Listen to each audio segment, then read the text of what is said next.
great pleasure to welcome Dr. Jeffrey Howard from UCL Political Science. He's only been at UCL for about a year and a bit, thereabouts, yeah? Second year. Second year at UCL, so it's great to get you here for this series so early on in your time at UCL. And today's talk is titled The End of Mass Incarceration, the Moral Purpose of Prison. Please welcome Jeffrey Howard.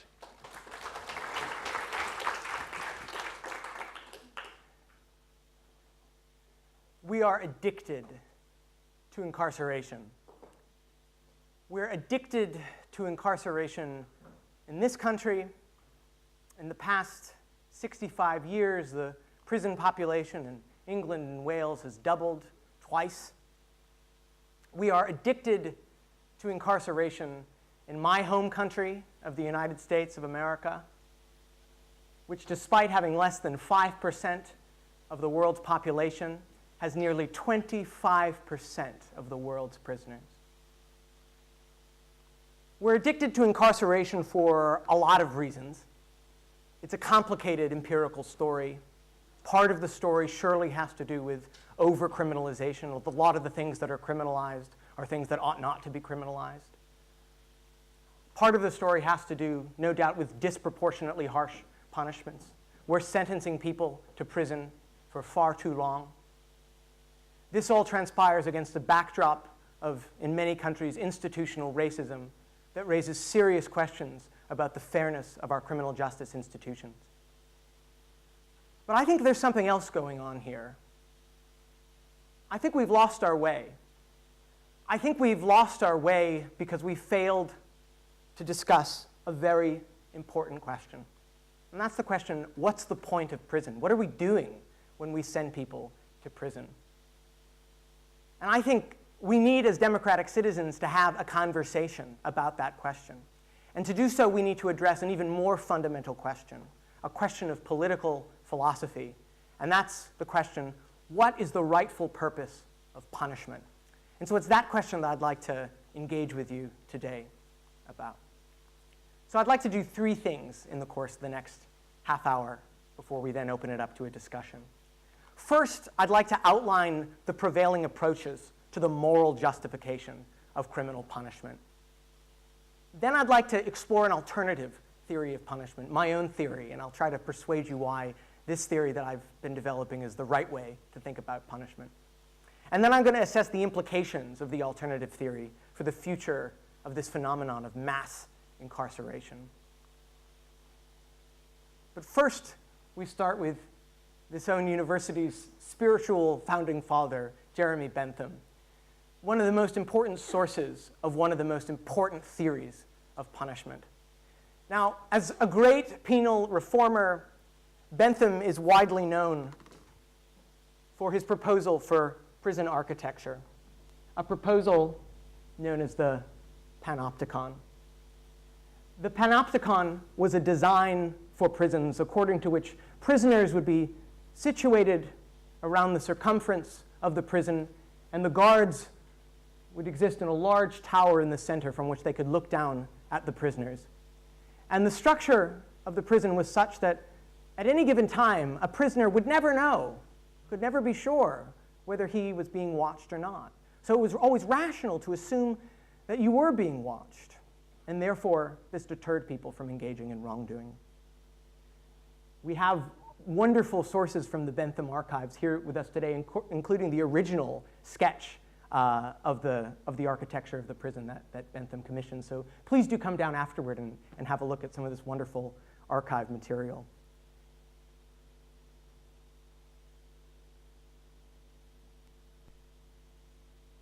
Bentham's insight was that the logic of the Panopticon could be extended to society generally.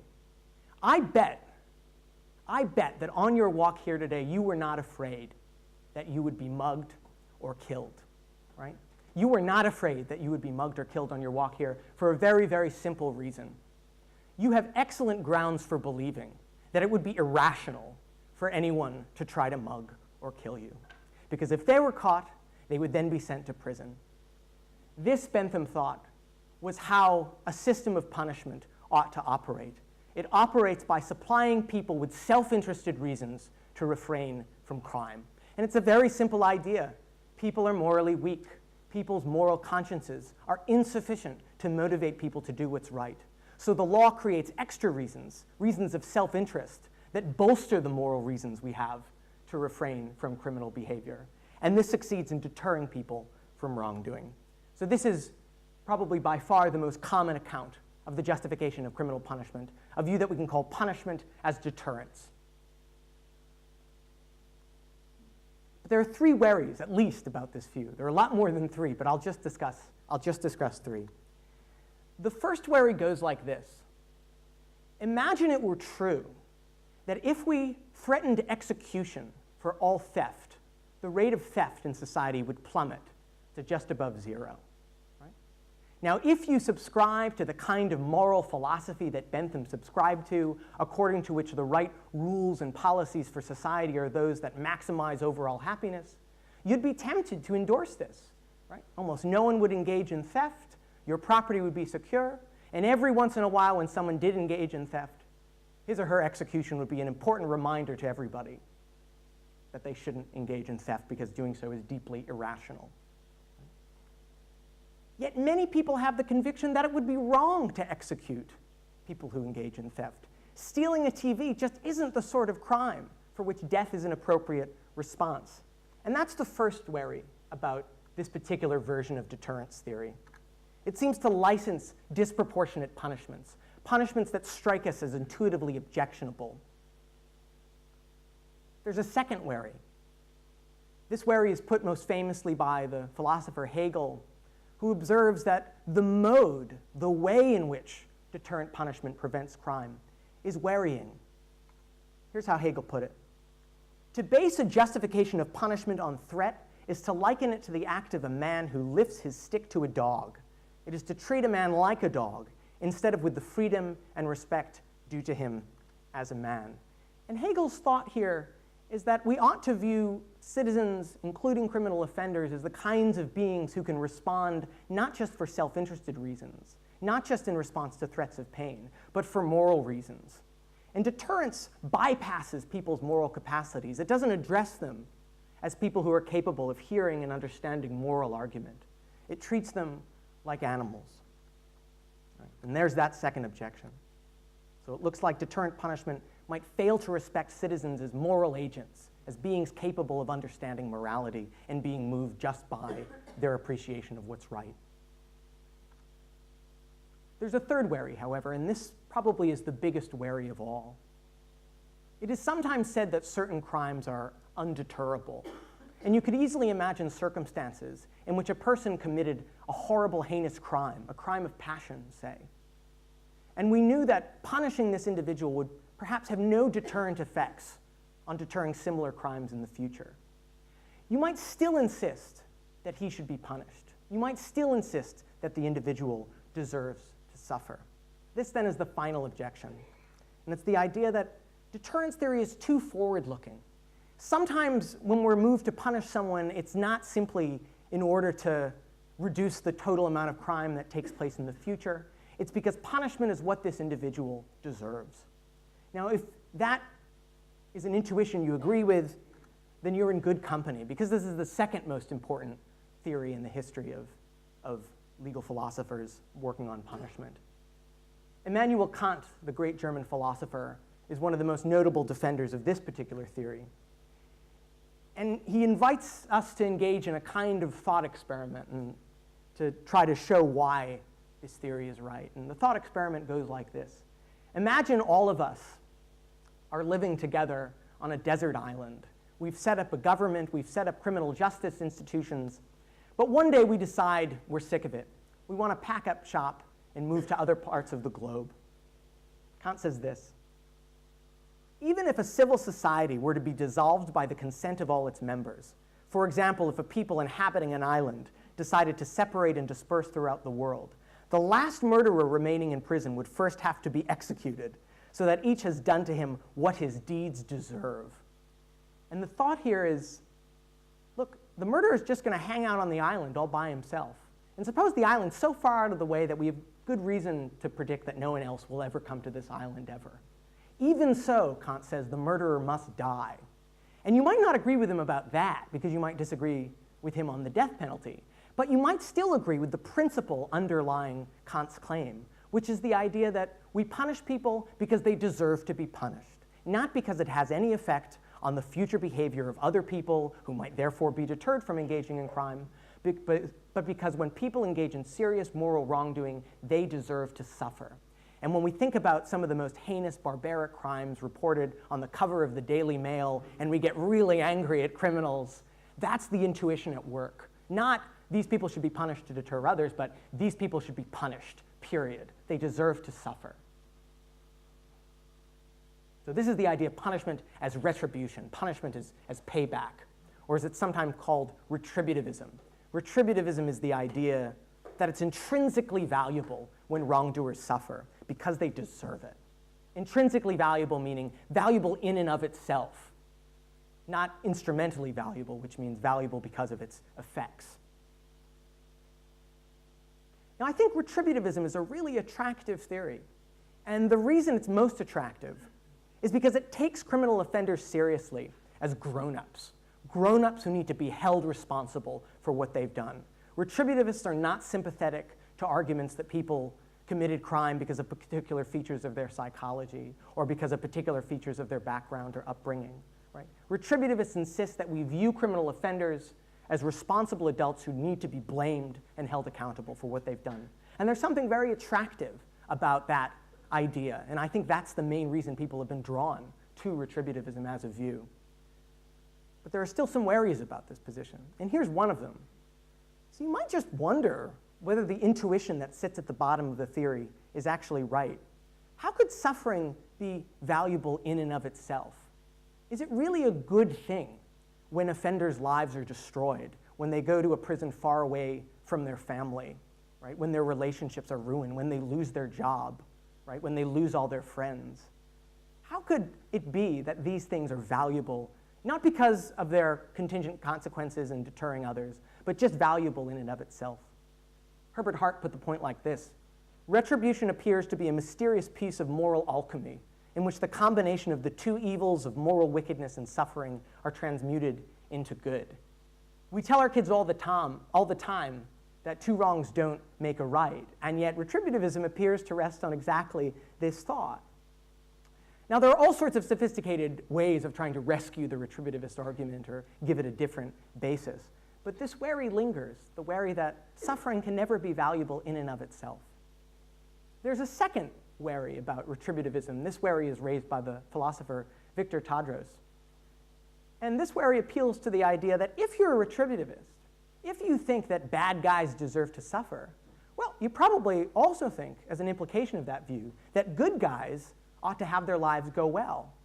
So if you only have so much money, why are you spending it all on giving bad guys the suffering they deserve, right?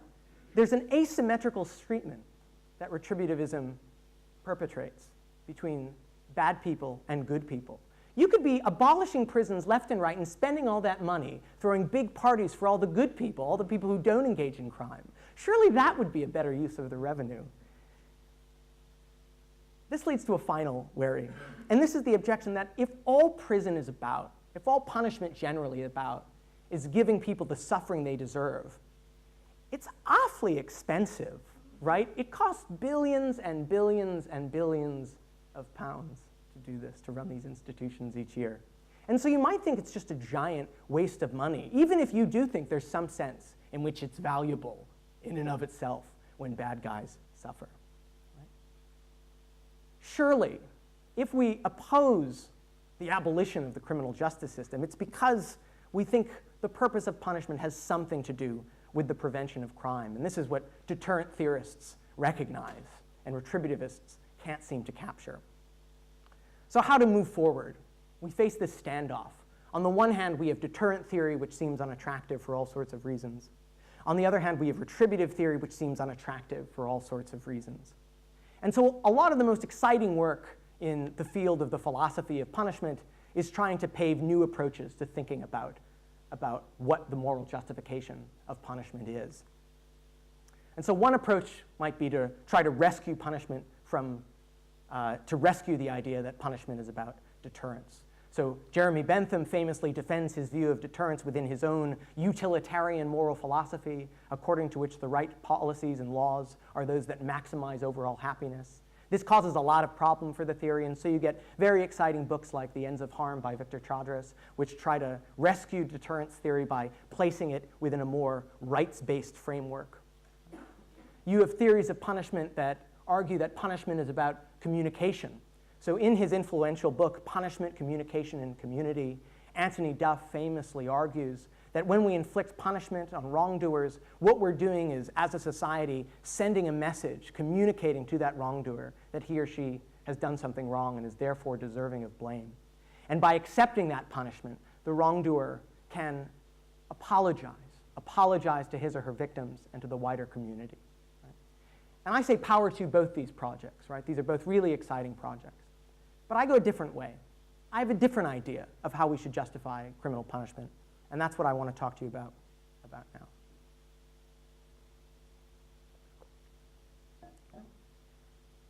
Imagine that you commit a terrible crime. A terrible crime. What should you feel, and what should you do afterward?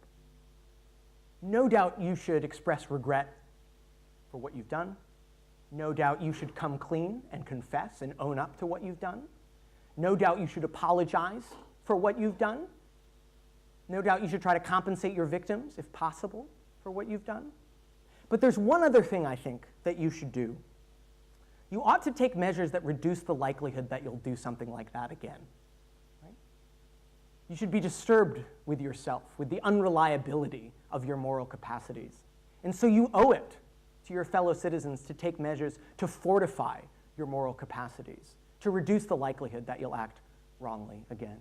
And if you share that idea, if you share that intuition, right, you might be friendly to the moral principle that criminal offenders have a moral obligation to reduce the likelihood that they'll commit crime again. My idea is that punishment should be conceived as the enforcement of just that obligation. And it might enforce that obligation in all sorts of ways. So you might imagine a probation order assigned to a citizen convicted of theft, requiring that he live in a probation hostel under curfew, where he receives regular counseling and support in developing personal goals to reduce reoffending. You might think of the prison sentence assigned to violent criminals, requiring that they attend daily workshops and classes and theatrical reenactments and counseling sessions and communications with victims of crime to strategize about how to reduce the likelihood of reoffending. You might imagine classes in which you have people who've committed the same crime coming together and reenacting the circumstances that led them to commit crime in the first place, so that they can better understand the circumstances that trigger anger. You can imagine cognitive behavioral therapy assignments in which offenders learn techniques to try to resist acquiescence to criminal temptation. You can imagine more traditional academic classes in which offenders receive education that will allow them to seek better employment upon leaving prison. You can imagine restorative justice sessions in which those victims of crime who are willing to participate come in and talk to offenders and help offenders get a better sense of how crimes affected victims in particular ways. You can imagine skills classes teaching offenders particular ways to fill out job applications. You can imagine prisons set up in ways that teach real-world practical skills that will help offenders get a job and replicate circumstances of the outside world so that it's not so alienating when they leave. Right? My thought is that punishment's main goal should be to aim to reduce offenders' likelihood of recidivism. And it should do that by constructively addressing the reasons that move them to commit crime in the first place. And I call this view punishment as moral fortification. That's my thought. Now, a few caveats about this view. One of the reasons people get very upset about existing criminal justice institutions is because of the phenomenon of overcriminalization, right? Many people think that a lot of things that are currently criminalized should not be criminalized, and therefore there are a lot of people in prison for things they shouldn't be in prison for. So, for example, you might think that it ought not to be a crime to make or sell or consume or possess quantities of marijuana. If you did think that, you might think that because you don't think it's a moral failure to use marijuana. And if you don't think it's a moral failure to use marijuana, you probably don't think it's the kind of action that should be criminalized. So when I propose a theory of punishment, I'm proposing it for a society that has a just criminal law. That is to say, a criminal law that criminalizes only those things that ought to be criminalized, right? So to make the theory seem the most plausible, you have to apply it only to that kind of hypothetical society and think about the kinds of crimes like assault and murder that would be crimes in all decent societies. Second thing to say about the theory of punishment as moral fortification is that it puts prison in its proper place. Right? There's no reason to think that everyone who commits a criminal offense needs to go to a secure facility where they're detained 24 hours a day, 7 days a week. You can absolutely have alternative arrangements where people come and go from prison during the day, perhaps with a GPS ankle bracelet, where people live in probation hostels, where people participate in various assignments within their home communities, right? The theory of punishment as moral fortification puts prison in its place by pressuring us to question the ease with which we resort to prison as an obvious form of punishment. The third thing to say about the idea of punishment as moral fortification is that it relies on a background thought that all of us have moral duties to one another to maintain our moral reliability all the time. All of us right now are reasonably good at refraining from engaging in criminal wrongdoing, largely because we organize our lives in ways that are propitious for legal compliance, propitious for moral success.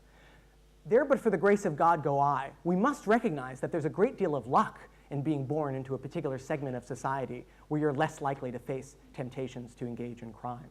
You're less likely to face circumstances in which it's rational to resort to criminal wrongdoing. The point I'm making is simply this. So long as people maintain their moral reliability, the state stays out of their hair. Only when you exhibit a serious malfunction in moral agency, the kind of malfunction in your moral capacities that we deem crimes, is it appropriate for the state to intervene in your life and then insist that you get your act together. That's the thought of the theory. Now, this isn't supposed to be a radical new set of policy proposals. All of the proposals I just went through are already happening at the fringes of criminal justice systems across the West. And many campaigners and advocates and reformers talk on and on about rehabilitation as an important aim of the criminal justice system. What's puzzling as a philosopher is that virtually no philosophers talk about rehabilitation, right? It's deterrence, retribution, or communication. Those are the only games in town. Communication gets close in the kinds of policy reforms it recommends, but the idea that the criminal justice system should aim straightforwardly at the simple goal of rehabilitation isn't defended by any of the major views in the scholarly literature, and that's what I'm trying to change. And I'm trying to change it not just for academic reasons. I believe that reformers in the real world trying to defend rehabilitation don't have a good set of moral arguments at their disposal to use to convince skeptics that they're right. And so I think it's very, very important that we defend rehabilitation by appealing to the best moral arguments in its favor that we can. Part of the worry here about rehabilitation is that it seems to be the wrong way to respond to wrongdoing. So many people who've criticized rehabilitation in the past have suggested that rehabilitation is defective because it doesn't view criminal offenders in the right light. Rehabilitation, you might think, views criminal offenders as blameless patients or children who need to be coddled, who need to be treated, who need to be given medicine and therapy, rather than responsible adults who need to be held accountable and blamed for what they've done. Herbert Morris puts the point like this: therapy or rehabilitation is normally associated with compassion for what one undergoes, for what happens to a person, not resentment for what one has illegitimately done. The idea is that we need to blame people when they engage in criminal wrongdoing. We need to blame them. We don't simply need to coddle them.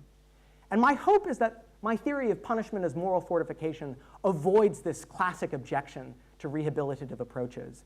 And it avoids it precisely because it insists that criminal offenders are culpable moral agents who have moral duties to reduce their own likelihood of recidivism. And in this respect, punishment as moral fortification shares that virtue that we identified earlier with retributive theories. It treats offenders as responsible adults to be held accountable. There is nothing incompatible between blaming an individual for what he or she has done and then inquiring into why that individual made that choice. The flip side of that is, after you commit a horrible criminal wrongdoing, you ought to certainly be remorseful and apologetic, but you should also exhibit a clinical resolve to get to the bottom of why you screwed up, get to the bottom of why you made that choice that you did, right? These two concerns should go together. There's a second virtue to the theory of punishment as moral fortification, which is that it doesn't simply aim to inflict suffering for its own sake. It wants punishment to be productive. It wants the time offenders spend in correctional facilities to be productive toward the aim of reducing future wrongdoing. And so this is the second virtue, right? Like deterrence theory, punishment as moral fortification insists that the purpose of punishment is crime prevention.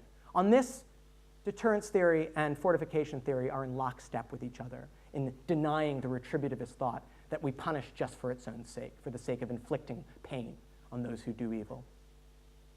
Note, however, that the mode in which the theory of punishment as moral fortification operates is different from that of the deterrence theory.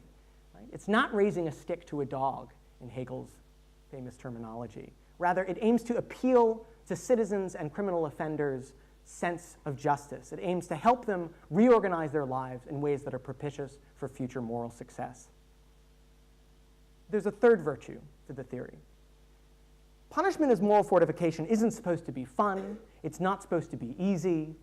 It involves the intervention in agents' lives using the coercive force of the state. People's liberty is restricted as part of a program of mandating attendance at these kind of burdensome programs, right? At making them live in facilities where they're exposed to these kinds of rehabilitative treatments and programs. It's a burdensome process that deprives people of their liberty. And because it's a burdensome process that deprives people of their liberty, it means that in principle, punishment as moral fortification could serve deterrent and retributive purposes too. So I suggested earlier that you should be skeptical about the traditional deterrent view and the traditional retributive view. But if you're really attracted to one of those, I'm suggesting my theory as a Lego that you can snap on to your own theory, right? It works with these other views as well. I think it has freestanding plausibility, and indeed if you justify punishment on the basis of the theory of punishment as moral fortification, you don't need to appeal to these other desiderata, these other objectives to justify punishment. But if you want to, you can, right? You can help yourself. It's a kind of philosophical buffet where you take what you like.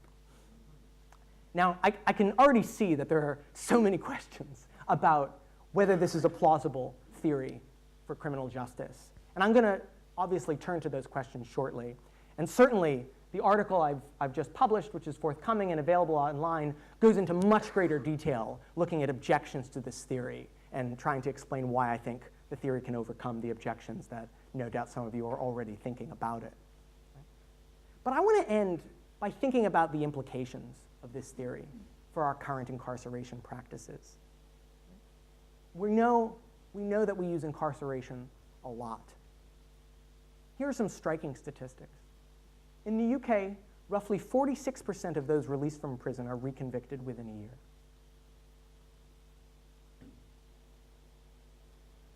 Things aren't much better in the American case. Arguably, they're worse. The statistics are presented somewhat differently, but a recent study showed that nearly half of those released from federal prison in 2005 were rearrested within 8 years. Right? So we have good reason to worry, right? The empirics are always going to be difficult on this, but at the very least, we have good reason to worry whether prison is accomplishing its proper purpose. Right? If you think that the proper purpose of prison is to reduce offenders' likelihood of recidivism, we have good reason to doubt whether prison is doing a good job of that. But I think the worry runs even deeper. My worry isn't just that prisons in the UK and in the United States are having a neutral effect on offenders' likelihood of recidivism. Prisons may actually be increasing inmates' likelihood of recidivism. When we think about the way that prison uproots people's lives, destroys their relationships, destroys their support networks, when we think about the way that the organization of prisons makes it rational for inmates to adopt an aggressive orientation to one another that serves them very badly on the outside later on. When we think about the fact that prisons constitute a giant networking opportunity for criminals to make friends with other criminals, to hatch new criminal conspiracies, and to kill time by devising ideas about how they might engage in crime in the future.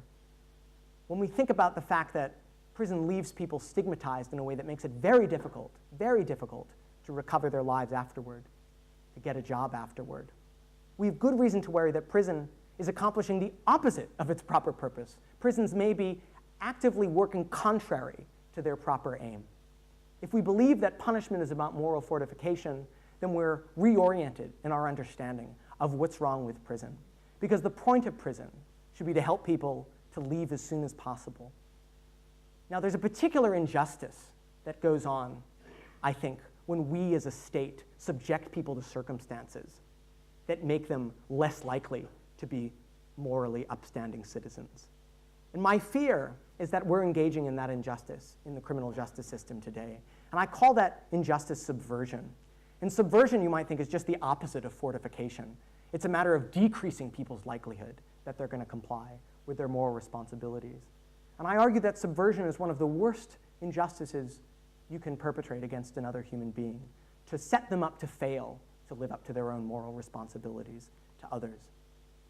So I think punishment as moral fortification explains where we've gone wrong in our criminal justice system. It helps us see past the myopic views of punishment simply as a matter of inflicting suffering and punishment as a means of deterrence. And it helps us understand that once people go to prison, if they do go to prison, the purpose is to get them to leave as quickly as possible with the skills to go on and lead upstanding, law-abiding lives. Okay, I'll take your questions now. Thanks.